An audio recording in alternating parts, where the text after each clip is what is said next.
हर काम को वक्त पर करने के लिए अगर एक दिन पहले ही उन चीज़ों को प्लान आउट कर लिया जाए तो आपकी सुबह से लेकर शाम तक की रूटीन बहुत स्मूथ हो जाती है, क्योंकि एज कम्पेयर टू इवनिंग सुबह की रूटीन में आपकी बॉडी काफ़ी एनर्जेटिक हो। तो आज के व्लॉग में शेयर करूंगी आपके साथ अपनी मॉर्निंग टू इवनिंग रूटीन इन पाकिस्तान, और उसके अलावा जी शेयर करूंगी एक ज़बरदस्त से गजरेला की रेसिपी यानी कि गाजर का। So without wasting any time आज का व्लॉग स्टार्ट करते हैं। बिस्मिल्लाहिर्रहमानिर्रहीम। अस्सलाम वालेकुम। कैसे हैं आप सब लोग? आई होप आप सब लोग ठीक होंगे। अल्हम्दुलिल्लाह मैं भी बिल्कुल ठीक हूँ। और आजकल जो पाकिस्तान का मौसम है ना वो काफ़ी क्लाउडी हुआ हुआ है। बस अल्लाह ताला से दुआ है कि अल्लाह ताला हम सब पर रहमत की बारिश बरसाएं, ताकि वेदर थोड़ा सा बारिश हो जाए ना तो ठंड तो होती है लेकिन जो वेदर है वो काफ़ी अच्छा हो जाता है। कि जिस तरह की खांसी ज़ुकाम और इस तरह की जितनी भी वायरल इन्फेक्शंस आए होती है ना वो ठीक हो जाते हैं। अच्छा जो थी यहाँ पे आज मैं बना रही थी अपने बेटे का प्रोजेक्ट स्कूल का, और ये 3D प्रोजेक्ट था। ट्रांसपोर्टेशन के हवाले से था, air land and sea transport कौन सी होती है। तो यहाँ पे मैंने सुबह ही मॉर्निंग में नाश्ते के बाद ना सबसे पहले ये प्रिपेयर कर लिया था, क्योंकि मैंने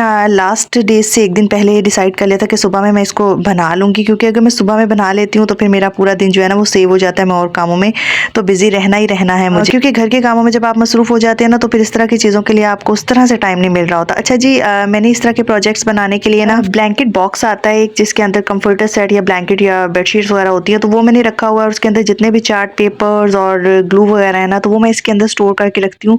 और इसको मैंने बिल्कुल साइड पे रखा हुआ है, क्योंकि जो मेरा बेटा है उनको बहुत शौक है टेप और ग्लू के साथ खेलने का, तो वो पूरे घर में फिर टेप और ग्लू ही फैली होती है। तो जी आज ही मैं ड्रेस पहनने जा रही थी और काफ़ी दिन के बाद ना मैं एक शॉर्ट शर्ट ट्राई करने लगी थी। लाइक कभी कभी होता है, दिल करता है थोड़ा सा आप स्टाइल चेंज करें। तो इसका ट्राउज़र है जी प्रिंटेड, बड़ा खूबसूरत ये ड्रेस है, और ये मेरी आप ही ने दिया था और मैं काफ़ी दफ़ा पहनती रहती हूँ, लेकिन आज मैंने सोचा कि आप लोगों के साथ शेयर कर दूँ कि आज मैं ये पहनने लगी। अच्छा यहाँ जी मैं आपको दिखा रही थी कि देखें 3D है इन अ सेंस के इसका एक जो विंग है ना एयरक्राफ्ट का वो भी बाहर है, ठीक है। और उसके अलावा इसकी जो विंडोज़ हैं शिप की वो भी हैं, ओपन होती हैं, और डोर्स कार के भी ओपन होते हैं, और क्लाउड भी। तो अच्छा जी आज के मेरे कुछ टास्क थे। आज मैंने ऊपर वाले रूम में जाना था, और सबसे पहले तो यहाँ मैंने आपको बताया था कि ये ड्रेस कुछ इस तरह से दिख रहा था। अच्छा ज़्यादातर मैं लॉन्ग शर्ट्स वेयर करती हूँ और ट्राउज़र भी कोशिश करती हूँ कि खुला खुला हो, क्योंकि नमाज़ पढ़ने में काफ़ी आसानी होती है। लेकिन आजकल के जो टेलर्स हैं ना वो समझ लें आप ये बस कुछ ना कुछ कर देते हैं, और कभी कभी आपके बड़े अच्छे ड्रेसेस जो है ना उनके ट्राउज़र टाइट हो जाएंगे, शर्ट टाइट हो जाएगी, तो वो फिर इंसान पहन नहीं पाता, तो बड़ा मुश्किल लगता है। आज काफ़ी टाइम के बाद खैर ये मैंने ट्राई किया था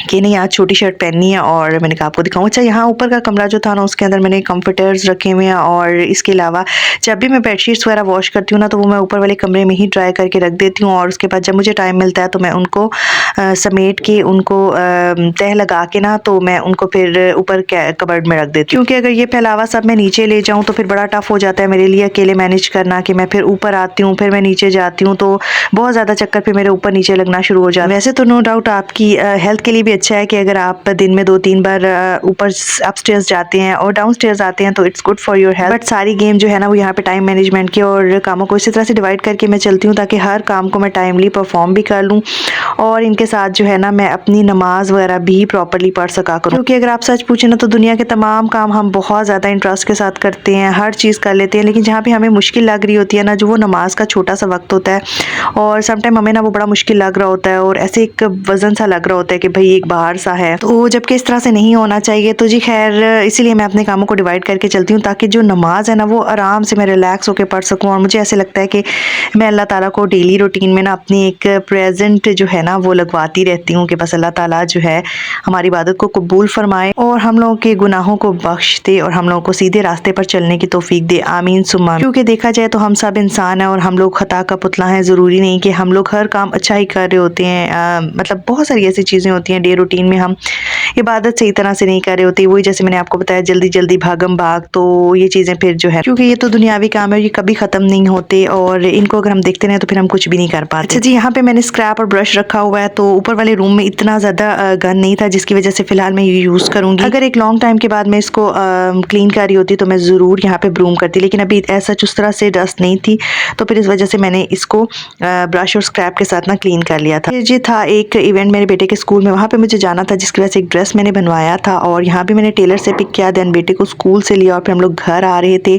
कि बेटे ने बाहर बताया कि जी उनके फिंगर पे स्कूल में लग गई। तो जी स्कूल वाले भी मुझे लगता है आजकल ना बच्चों पे उस तरह से ध्यान नहीं देते जितना स्कूल वालों को विजिलेंट होना चाहिए, और काफ़ी जो है ना टीचर्स वगैरह मुझे लगता है कि विजिलेंट नहीं रहती क्लास में। देखिए हमें एक बहुत बड़ी रिस्पॉन्सिबिलिटी होती है, हम अपने बच्चे बहुत ट्रस्ट के साथ आप लोगों के पास देते हैं और ऑलमोस्ट 8 to 9 आवर्स वो लोग आपके साथ स्पेंड करते हैं। और यहाँ पे मैं बड़े बच्चों की बात कर रही हूँ, जैसे कि वो सुबह 8 to 2 o'clock आप समझ लें कि वो जाते हैं स्कूल में। तो छोटे बच्चों का तो खैर 5 से 6 घंटे का टाइम होता है या 4 घंटे का भी टाइम होता है, तो 1 घंटा भी किसी के पास अपनी औलाद को छोड़ना ना एक बहुत बड़ी रिस्पॉन्सिबिलिटी होती है, जिसके लिए ऐसा नहीं है कि आजकल हम लोग अच्छी फीसेस नहीं पे करें। आजकल नॉर्मल से नॉर्मल स्कूल की फ़ीस जो है ना वो बहुत ज़्यादा हो चुकी हैं और बड़ा मुश्किल हो गया है एक बच्चे को भी जो है ना अच्छी तालीम दिलवाना, उसकी तरबियत भी अच्छी करना, हर चीज़ उसको प्रोवाइड करना।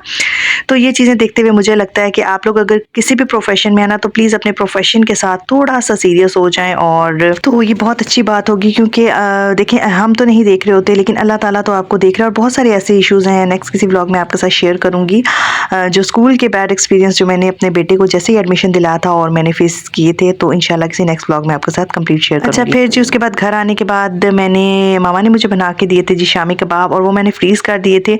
तो अब यहाँ पे मैं उनको ना अंडा लगा के फ्राई करूँगी। अच्छा मुझे ना शामी कबाब अंडा लगा के फ्राई करने से इतने मज़े के लगते हैं और मेरे मोस्ट फेवरेट जो कबाब है ना वो शामी कबाब है। मैं जब छोटी थी तो मुझे याद है कि मामा हम लोगों के लिए मेरे लिए मुझे मोस्टली जो है ना शामी कबाब और बोटी कबाब ये बहुत पसंद होते थे। और मैं शुरू से जो थी ना बड़ी वो बच्ची थी जो बिल्कुल खाने पीने पे ज़िद नहीं करनी, हर चीज़ खाती थी और पेट भर कर खाती थी। और मेरी जो दरमियान वाली सिस्टर थी वो थोड़ा सा जो है ना वो चूज़ी थी और वो खाती भी मतलब उस तरह से नहीं थी, कम ही खाती थी।